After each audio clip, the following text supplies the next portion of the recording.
Hello everybody, and welcome to a quick little video. I wanted to make this quick video just to let you guys know that Starbound officially released, which was a game that not only I supported when it was not even available to play yet, but it was a game that we did a small little series on, me and Alex, and I don't remember why we canceled the series. I think it had to do a lot with time at the time, and whatever else we had going on the channel, versus the views everything else was getting, which it doesn't make any sense to me, because when I look back at this series that we did, which was a short little tiny series, before we canceled it, it still has a ton of stupid amount of views, so I don't understand why we ever canceled it. It's a cool little game, needless to say, and if you want an idea of what it was like back then, you can obviously go and watch that. However, what is the game like now that it's officially out?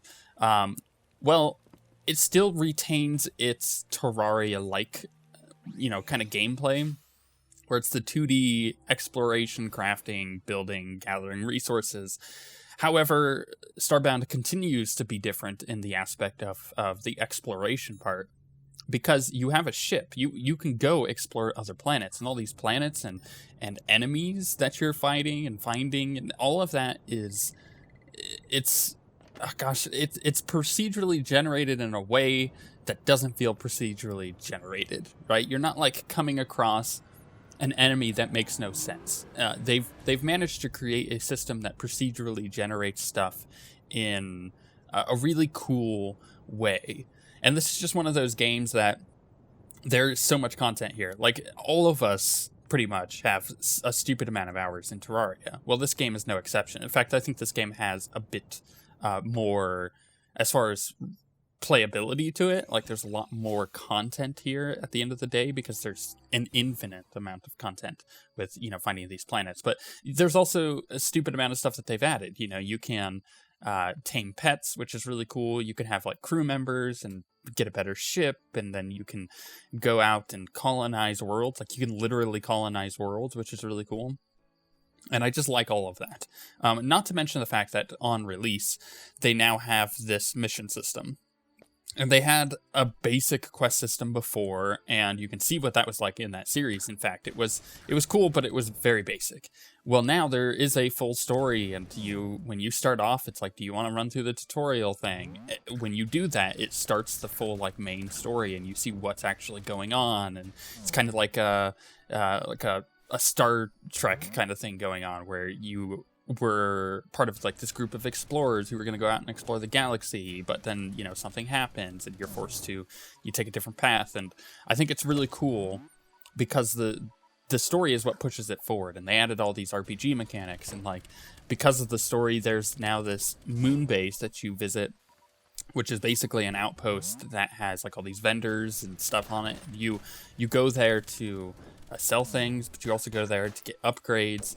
That's where you get your double jump and your dash moves and stuff. No longer is that stuff that you find in the world, the stuff that you're unlocking through doing these quests. And in that outpost, you're also unlocking different vendors and stuff, and it's really, really cool.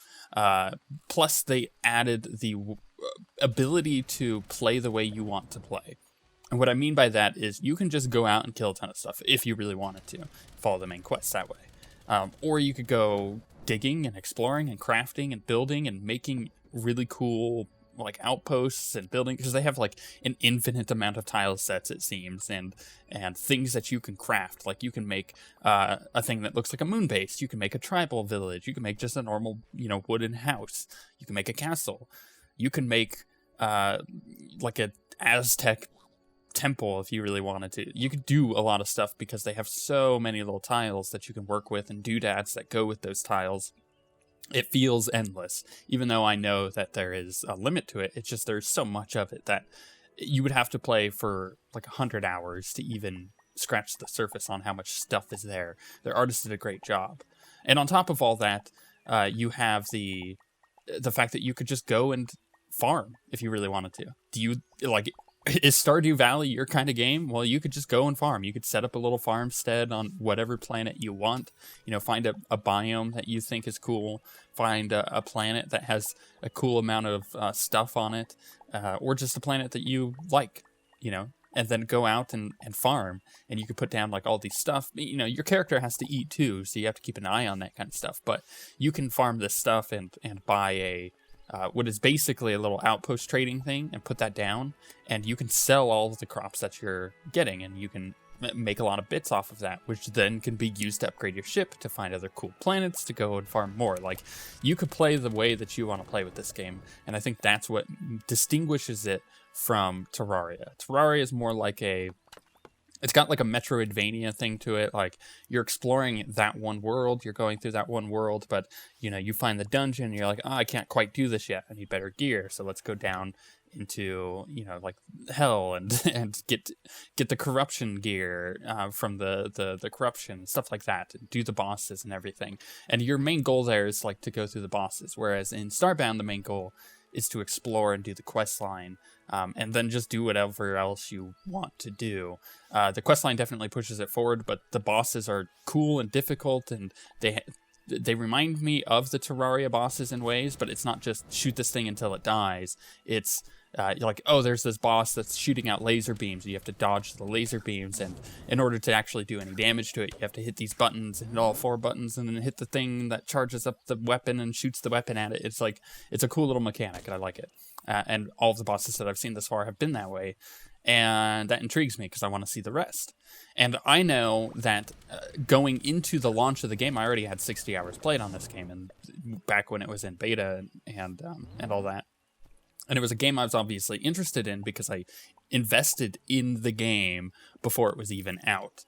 And I don't do that very often. I don't really like pre-orders, and I only really pre-order things that I know I'll enjoy, like Overwatch, for example. But at the end of the day, what this all got me reminded of is that weird period of time that we had where we essentially had almost every game being like an early access game or Kickstarter and stuff. And it was a weird little time when this game first came about. But we've gone through that phase, and we're no longer in that phase anymore, which is really nice, because I think that phase was necessary for the gaming industry. One, because it made us realize that this thing was even possible, to have a game that the community helps develop. Speaking of that, by the way, this game has a freaking stupid amount of mods. So if you ever thought like, oh, well, the infinite content was enough, you could just install a ton of mods and have like an alien style loader vehicle that you could go around stomping around in. It's pretty cool. Anyways, they have the fact that this game was in an early access state where you could buy into it, but it wasn't finished. And the fact that the games like that have been like that for a couple of years now, but we're finally reaching that phase, has me so excited, because what it's made me do, it's made me realize that I appreciate not knowing a game is going to be out until slightly under a year later. Like, I want to know that a game is going to come out and I don't have to wait long for it. The Fallout 4 was a good example of that. Like, we heard about it, and then 6 months later we had it. It was great. It was a cool little moment. It was shocking, so maybe a little further out than that could be cool. I think God of War is a good example. The new God of War game that got announced is coming out at the beginning of 2017, apparently. Cool. Give me that. Awesome. I want that. And I don't have to wait more than a year for it. I think that's very key at the moment, and I think game companies are starting to learn that. But with that, I just wanted to let you guys know that Starbound was out, because it was a game that I supported and still support. And again, I have like a freaking 100 hours into it. And if this isn't the kind of game for you, another one I could suggest that might pass the time as you're waiting for things like Endless Sky or whatever that stupid game is. Crap, I don't remember that name. No Man's Sky, that's it. The game that I think is super overhyped. Then you could go look at Stardew Valley, which is another kind of game like this, where it's super relaxing and nice to play. And I literally have 80 hours into Stardew Valley. It's not a game that you would think that you could play for that long, but holy crap is that game good. And Starbound is a very similar type of game to me. It's a relaxing game that you could just sit down and play and enjoy. And again, in Starbound, I've got now over 60 hours, and I'm probably going to come up on 70 hours by the end of today by playing this game. It's fun. I would suggest it, especially, like I said, if you're waiting for things like No Man's Sky to come out, or the whole November month that just has a stupid amount of releases. But with all of that being said, we shall see you guys next time.